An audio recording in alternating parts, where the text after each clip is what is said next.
네, 안녕하세요. 스토리박스의 소설가 최하나입니다. 네, 안녕하세요. 오늘 게스트로 출연한 김선민입니다. 반갑습니다. 네, 저희 1회 이렇게 영광스럽게도 김선민 작가님을 모시게 돼서 너무너무 기쁘고요. 네.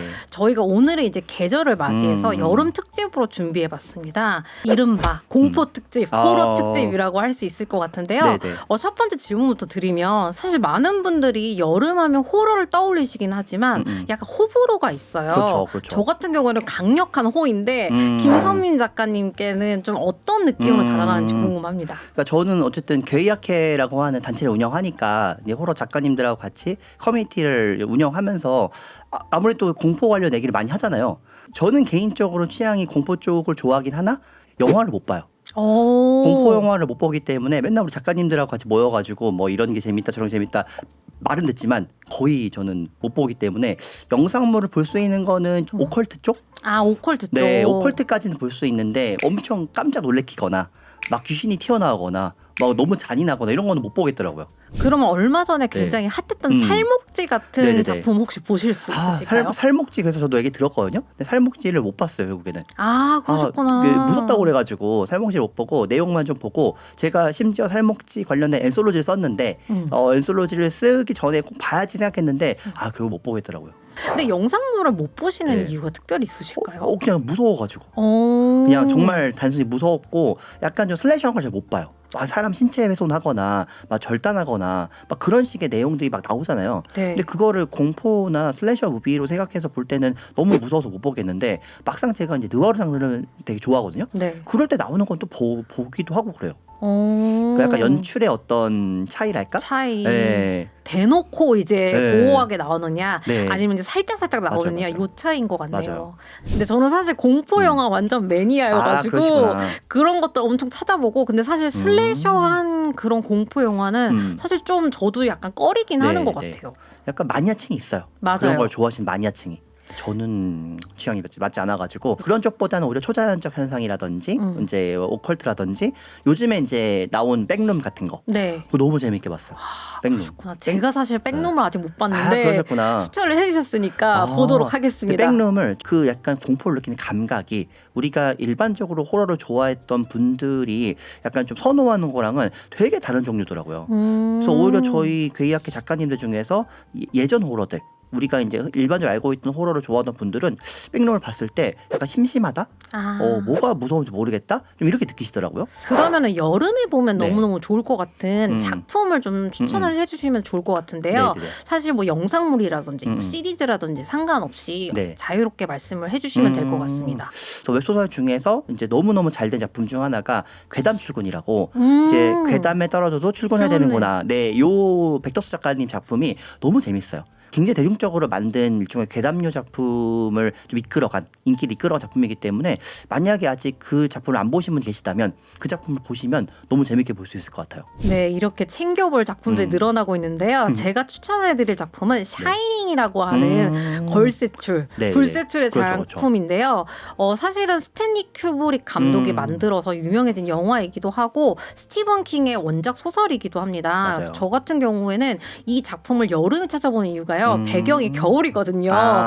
거꾸로 약간 시원해지는 것 같은 느낌이 좀 있더라고요. 그리고 또 그 안에서 미쳐가는 한 사람의 광기 이런 것들을 좀 볼 수 있어가지고 저는 굉장히 좋아하는 편인데 샤이닝이 조금 사실은 좀 러닝 타임이 좀 길어요. 영화는. 그래서 소설과 영화 중에 어떤 걸 먼저 볼까 걱정하신다면 책으로 먼저 보시고 그 다음에 영화로 접하시면 비교하는 재미가 있을 것 같다라는 생각을 좀 해봅니다. 네, 그러면 오늘 저희 본론으로 넘어가서 오늘 저희가 이제 특집으로 소개할 작품은 바로 전건우 작가님의 흉담이라는 작품입니다. 그러면 줄거리 요약 부탁드리겠습니다. 줄거리 한번 제가 말씀드려보겠습니다. 주인공이 작가님이세요. 전건우라고 맞아요. 본인 이름을 쓰였어요. 전 이것도 놀랐어요. 약간. 이 주인공인 작가 전건우가 같이 방송을 출연했던 차민수 교수가 죽었다는 연락을 받아요. 그 차민수 교수의 딸이 차미조라고 차미조한테 연락이 왔어요. 그 자기 아버지의 죽음이 좀 석연치 않다. 진짜로 그 차민수 교수가 온몸에 긁은 상처가 있는 상태로 막 공포에 질려가지고 죽은 거예요. 그래서 이거는 봤을 때 뭔가 좀 이상하다 느끼고 실제 집에 가보니 정말 그 악귀의 어떤 상념이랄까? 그게 기운이 남아있는 걸 보고서 악귀가 이 교수를 죽인 것 같다. 보니까 차민수 교수가 죽기 전에 얘기를 들었는데 그 흉담이라는 거더라. 부두술과 흑마술이나 저주의 전문가인 발라를 만나서 흉담에 대해서 조사를 하는 거죠. 흉담이라고 하는 이야기 자체가 일종의 주문이 돼서 이걸로 이제 악귀가 자기한테 찾아오는 그런 식의 또 저주인 것 같다. 그러면 결국에는 이 차민수 교수한테 누가 흉담을 들려줬느냐? 육모돈이라고 하는 노인이 그 전거 작가한테 와가지고 너 흉담 들어볼래? 이러면서 흉담을 들려줘요.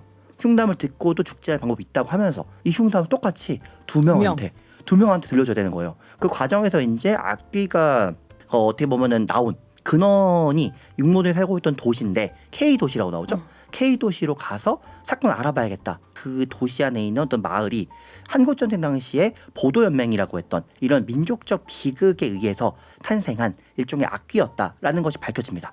전건우 작가는 어떻게든 요거를 해결해야 되니까 안검살 죽으니까 어떻게든 하려고 탄광에 들어가는데 알고 봤더니 그 탄광에서 이거 근데 결말까지 말이 되나요? 안 돼요. 안 됩니다. 스포 금지. 탄광에서 과연 무슨 일이 있었을까요? 네, 궁금하시죠? 그러면 책을 통해서 확인해 네. 보시면 좋을 것 같고요. 네. 그래서 이제 제가 이제 보도 자료라든지 이런 걸 좀 확인을 해보니까 주요 인물 소개가 나와 있더라고요. 그래서 방금 말씀해 주셨던 전건우 작가님이 주인공이시고, 그다음에 그 차문수 교수님, 맞아요. 그다음에 차미조 따님, 그다음에 발람이라고 하는 오타쿠님, 그다음에 이제 육모돈이라고 하는 할아버지 이렇게 5명이 주요 인물로 나오더라고요. 맞아요. 그래서 이 캐릭터들은 좀 어떻게 보셨는지 좀 궁금합니다.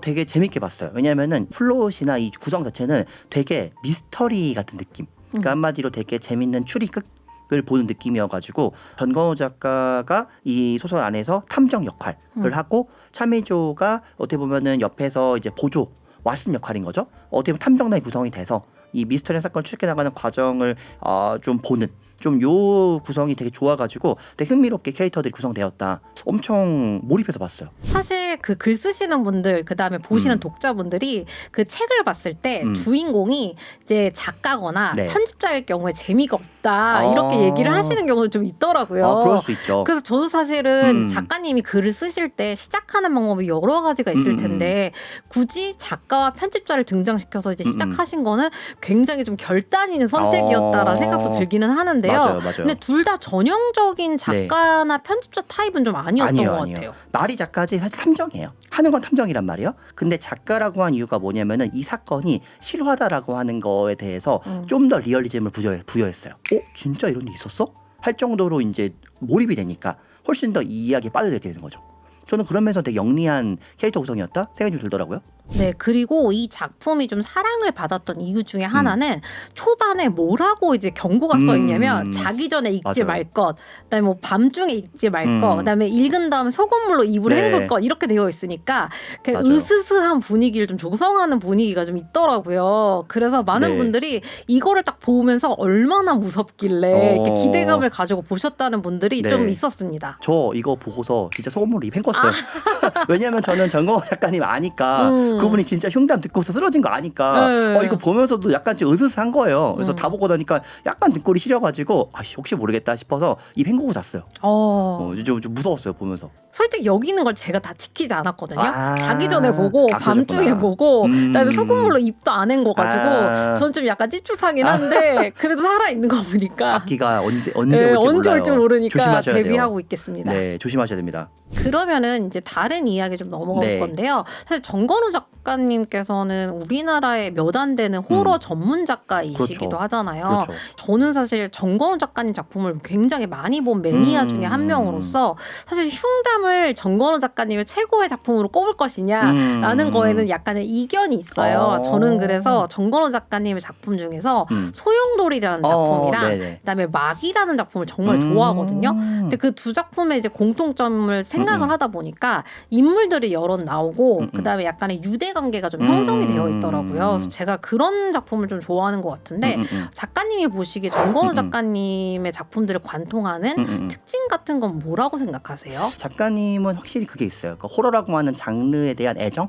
그래가지고 본인의 어떤 경험을 잘 녹여서 긴 이야기를 호러의 색깔을 어떻게 보면은 희석하지 않고 넣는다는 게 너무 대단한 것 같아요. 이제 호러를 쓴 작가들은 다 공감한 얘기지만은 호러 이전에 일종의 괴담이랄까 혹은 이런 무서운 이야기는 사실은 되게 짧은 단위예요.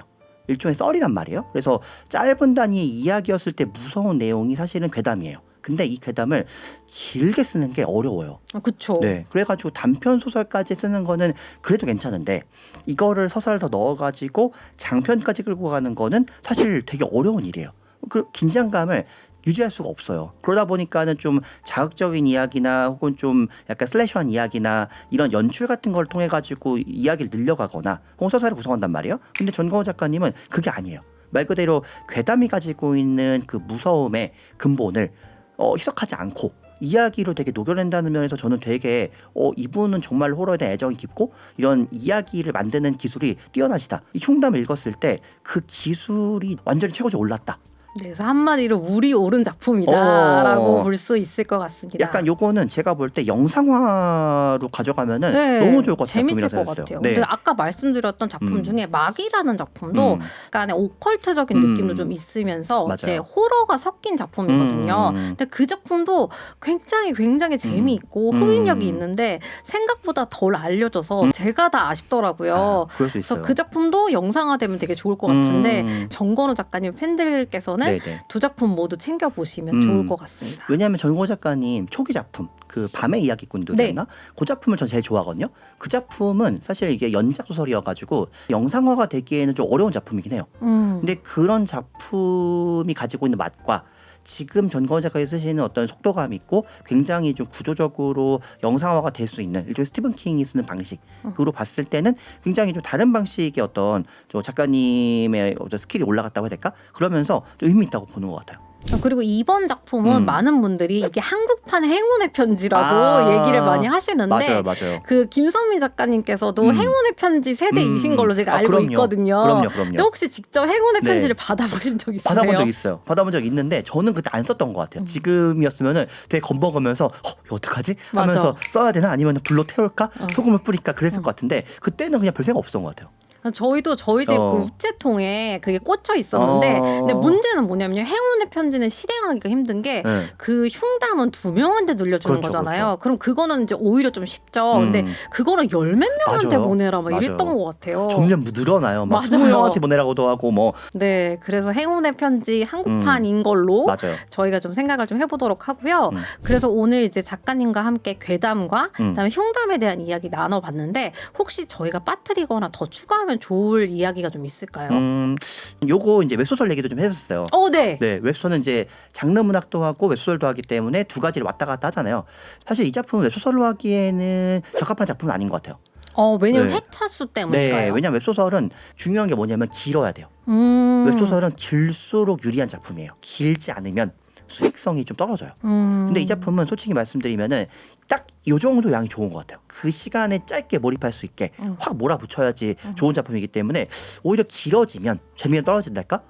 그러면 흉담이라는 제목을 웹소설화 했을 때는 어떻게 제목을 만들어 볼 수 있을까요? 흉담에서 살아남기. 흉담에서 살아남기. 나 홀로 흉담에서 그 아지트 만들기. 나 혼자 흉담을 다 알고 있다. 뭐 이런 식으로 웹소설은 괴담이나 공포 장르를 다룬다 하더라도 주인공만큼 안전해야 돼요. 주인공만큼은 그 이야기나 혹은 그 세계관 안에서 탈출 방법이나 혹은 이 세계관에 있는 어떤 비밀을 알고서 대처할 수 있는 솔루션이 있어야 돼요. 그러지 않으면은 주인공도 거기 휩쓸려 가지고 이리 가다 저리 가다 끌려가잖아요. 그러면 웹소설 독자들이 만족하지 못해요. 그래가지고 괴담에 대한 어떤 솔루션과 해결책과 그런 어떤 대비 방법이랄까 이런 걸 알고 있는 게 중요하다고 봅니다.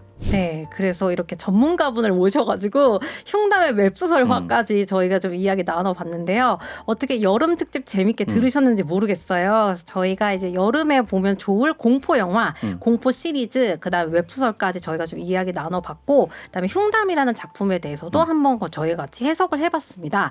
그래서 저희 스토리박스에서는 다양한 이야기들을 준비하고 있을 테니까요. 다음 편에 다른 게스트분들과 함께 다시 찾아뵙도록 하겠습니다.